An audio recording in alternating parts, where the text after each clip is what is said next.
ഇന്നത്തെ വേദഭാഗം വിശുദ്ധ യോഹന്നാൻ എഴുതിയ സുവിശേഷം 18-ാം അധ്യായം 1 മുതൽ 18 വരെയുള്ള ദൈവവചനങ്ങളെ ശ്രദ്ധിപ്പിൻ.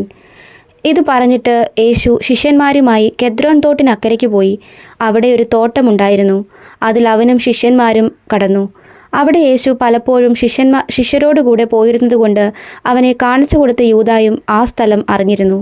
അങ്ങനെ യൂദാ പട്ടാളത്തെയും മഹാപുരോഹിതന്മാരും പരീശന്മാരും അയച്ച സേവകരെയും കൂട്ടിക്കൊണ്ട് ദീവട്ടി പന്തങ്ങളും ആയുധങ്ങളുമായി അവിടെ വന്നു. യേശു തനിക്ക് നേരിടുവാനുള്ളത് എല്ലാം അറിഞ്ഞ് പുറത്തു ചെന്നു. നിങ്ങൾ ആരെ തിരയുന്നു എന്ന് അവരോട് ചോദിച്ചു. നസറേയനായ യേശുവിനെ എന്ന് അവരുത്തരം പറഞ്ഞപ്പോൾ അത് ഞാൻ തന്നെ എന്ന് യേശു പറഞ്ഞു. അവനെ കാണിച്ചു കൊടുത്ത യൂദായും അവരോട് കൂടെ നിന്നിരുന്നു. ഞാൻ തന്നെ എന്ന് അവരോട് പറഞ്ഞപ്പോൾ അവർ പിൻവാങ്ങി നിലത്തു വീണു. നിങ്ങൾ ആരെ തിരയുന്നുവെന്ന് അവൻ പിന്നെയും അവരോട് ചോദിച്ചതിന് അവർ നസറേയനായ യേശുവിനെ എന്ന് പറഞ്ഞു. ഞാൻ തന്നെ എന്ന് നിങ്ങളോട് പറഞ്ഞുവല്ലോ. എന്നെയാകുന്നു തിരയുന്നതെങ്കിൽ ഇവർ പൊയ്ക്കൊള്ളട്ടെ എന്ന് യേശു ഉത്തരം പറഞ്ഞു. നീ എനിക്ക് തന്നവരിൽ ആരും നഷ്ടമായി പോയിട്ടില്ല എന്ന് അവൻ പറഞ്ഞ വാക്കിന് ഇതിനാൽ നിവൃത്തി വന്നു. ശിമോൻ പത്രോസ് തനിക്കുള്ള വാളൂരി മഹാപുരോഹിതൻ്റെ ദാസനെ വെട്ടി അവൻ്റെ വലത് കാത് അറുത്തു കളഞ്ഞു.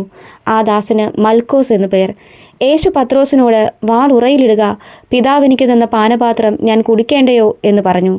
പട്ടാളവും സഹസ്രാധിപനും യഹൂദന്മാരുടെ സേവകരും യേശുവിനെ പിടിച്ചുകെട്ടി ഒന്നാമത് ഹന്നാവിൻ്റെ അടുക്കൽ കൊണ്ടുപോയി. അവൻ ആ സംവത്സരത്തെ മഹാപുരോഹിതനായ കയ്യഫാവിൻ്റെ അമ്മായപ്പനായിരുന്നു. കയ്യഫാവോ ജനത്തിനു വേണ്ടി ഒരു മനുഷ്യൻ മരിക്കുന്നത് നന്ന് എന്ന് യഹൂദന്മാരോട് ആലോചന പറഞ്ഞവൻ തന്നെ. ശീമോൻ പത്രോസും മറ്റൊരു ശിഷ്യനും യേശുവിൻ്റെ പിന്നാലെ ചെന്നു. ആ ശിഷ്യൻ മഹാപുരോഹിതന് പരിചയമുള്ളവനാകയാൽ യേശുവിനോടുകൂടെ മഹാപുരോഹിതൻ്റെ നടുമുറ്റത്ത് കടന്നു. പത്രോസ് വാതിൽക്കൽ പുറത്തു നിൽക്കുമ്പോൾ മഹാപുരോഹിതന് പരിചയമുള്ള മറ്റേ ശിഷ്യൻ പുറത്തു വന്ന് വാതിൽ കാവൽക്കാരത്തിയോട് പറഞ്ഞ് പത്രോസിനെ അകത്ത് കയറ്റി. വാതിൽ കാക്കുന്ന ബാലിക്കാരത്തി പത്രോസിനോട്, നീയും ഈ മനുഷ്യൻ്റെ ശിഷ്യന്മാരിൽ ഒരുവനോ എന്ന് ചോദിച്ചു. അല്ല എന്ന് അവൻ പറഞ്ഞു. അന്ന് കുളിരാകൊണ്ട് ദാസന്മാരും സേവകരും കനലുകൂട്ടി തീ കാഞ്ഞുകൊണ്ടിരുന്നു. പത്രോസും അവരോടുകൂടെ തീ കാഞ്ഞുകൊണ്ട് നിന്നു. ഈ വചനങ്ങളാൽ ദൈവം നമ്മെ ഇവരെയും അനുഗ്രഹിക്കുമാറാകട്ടെ.